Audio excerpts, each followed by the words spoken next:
ওয়েবলাইট প্রোতে তোমাদেরকে স্বাগতম। আজকে jQuery টিউটোরিয়ালের 12 নম্বর পর্ব। আজ থেকে আমরা jQuery HTML নিয়ে শিখব। jQuery HTML এর 7টি সাবজেক্ট পেয়ে যাব। jQuery get, jQuery set, jQuery add, jQuery remove, jQuery CSS classes, jQuery CSS method, jQuery dimensions। আজকে আমরা jQuery HTML এর get নিয়ে শিখব। jQuery get হলো দুই প্রকার, এক get content, দুই get attribute। আমরা jQuery দিয়ে HTML এর কন্টেন্টকে গেট করার জন্য তিনটা মেথড ইউজ করি। এক টেক্সট মেথড, দুই HTML মেথড, তিন ভ্যাল মেথড। আর HTML এর যে কোনো ট্যাগের অ্যাট্রিবিউটকে গেট করার জন্য আমরা এই TTR মেথডটি ইউজ করি। তো আর বেশি কথা না বাড়িয়ে চলো ব্রাউজারটি এবং ভিএস কোডটি একসাথে ওপেন করে ফেলি। এখন আমরা আগের কোডগুলি কেটে নেব যেগুলো আমাদের এখন প্রয়োজন নেই। স্টাইল ট্যাগের কোডগুলো সব কেটে দিলাম, আর jQueryর ভিতরে যেগুলো লিখেছিলাম সেগুলো কেটে দিলাম। এখন আমরা কি করব, কন্টেন্টকে কিভাবে আমরা jQuery দিয়ে গেট করব সেগুলো দেখব। ঠিক আছে,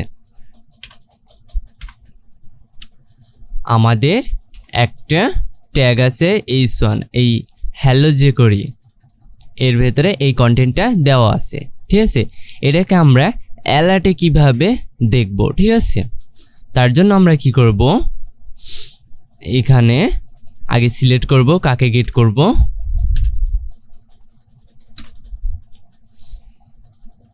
h1 কে গেট করব। তারপর এখানে লিখব txt টেক্সট। হ্যাঁ, এখন এই মেথডটা কল করলেই কিন্তু আমাদের এটাকে গেট করা হয়ে গেল। কিন্তু আমি চাচ্ছি যে গেট করা মানে যে এর ভেতরে যে কন্টেন্টটুকু আছে সেটা আমরা অ্যালার্টে শো করব। তার জন্য আমরা চাইলে একটা অ্যালার্ট ফাংশন নিতে পারি। এর ভেতরে কি করব, আমাদের এই গেট মেথডটুকু কল করা মেথডটুকু আমরা ওর ভেতরে পাস করে দেব। তাহলে কি হবে, আমি যখনই ব্রাউজারটি সেভ দেব বা রিফ্রেশ করব তখনই আমাদের কি হবে, হ্যালো jQuery নামের একটা অ্যালার্ট শো হবে। দেখো, তার মানে আমরা সরাসরি এই h1 কে গেট করতে পারলাম।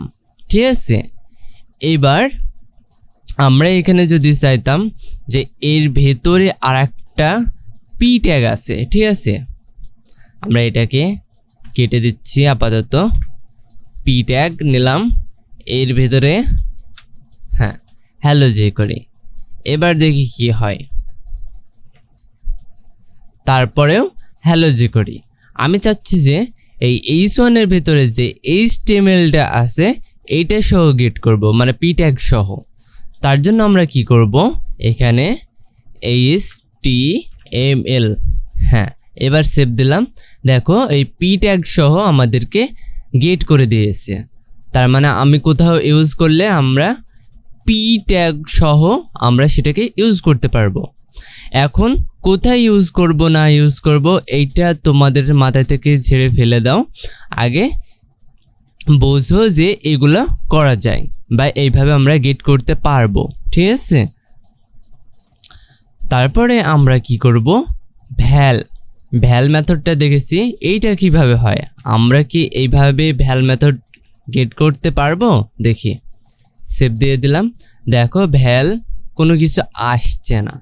কেন আসছে না? কারণ ভ্যালু গেট করতে হলে আমাদেরকে HTML এর থেকে হবে না, সেগুলো সিঙ্গেল ট্যাগ বা যেগুলো ভ্যালু দিয়ে চালিত আর কি। ঠিক আছে, যেমন আমাদের ইনপুটটা কি হয়, ইনপুটের ভেতরে অ্যাট্রিবিউট একটা ভ্যালু আছে। ঠিক আছে, এটাকে আমরা চাইলেই গেট করতে পারবো, সেটা এই ভ্যাল মেথড দিয়ে।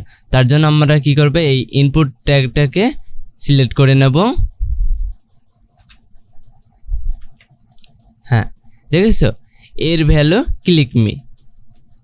এইখানে যদি আমি অন্য কিছু দিতাম যেমনি জাস্ট ভ্যালু লিখে দিলাম, দেখো অ্যালার্টে ভ্যালু শো করবে।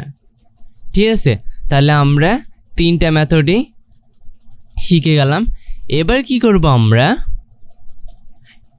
অ্যাট্রিবিউট গেট করব। অ্যাট্রিবিউট কোনগুলো আমরা আগে থেকেই জানি, যেমন আইডি একটা অ্যাট্রিবিউট, টাইপ একটা অ্যাট্রিবিউট, ভ্যালু একটা অ্যাট্রিবিউট। ঠিক আছে, তাহলে আমরা কি করব, এইখানে আমরা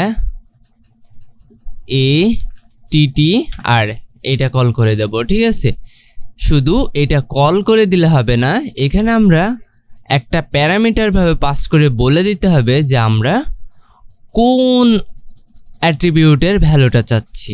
যেমন আমি চাচ্ছি টাইপের ভ্যালুটা। ঠিক আছে, টাইপের ভ্যালুটা কি আসবে, বাটন আসবে।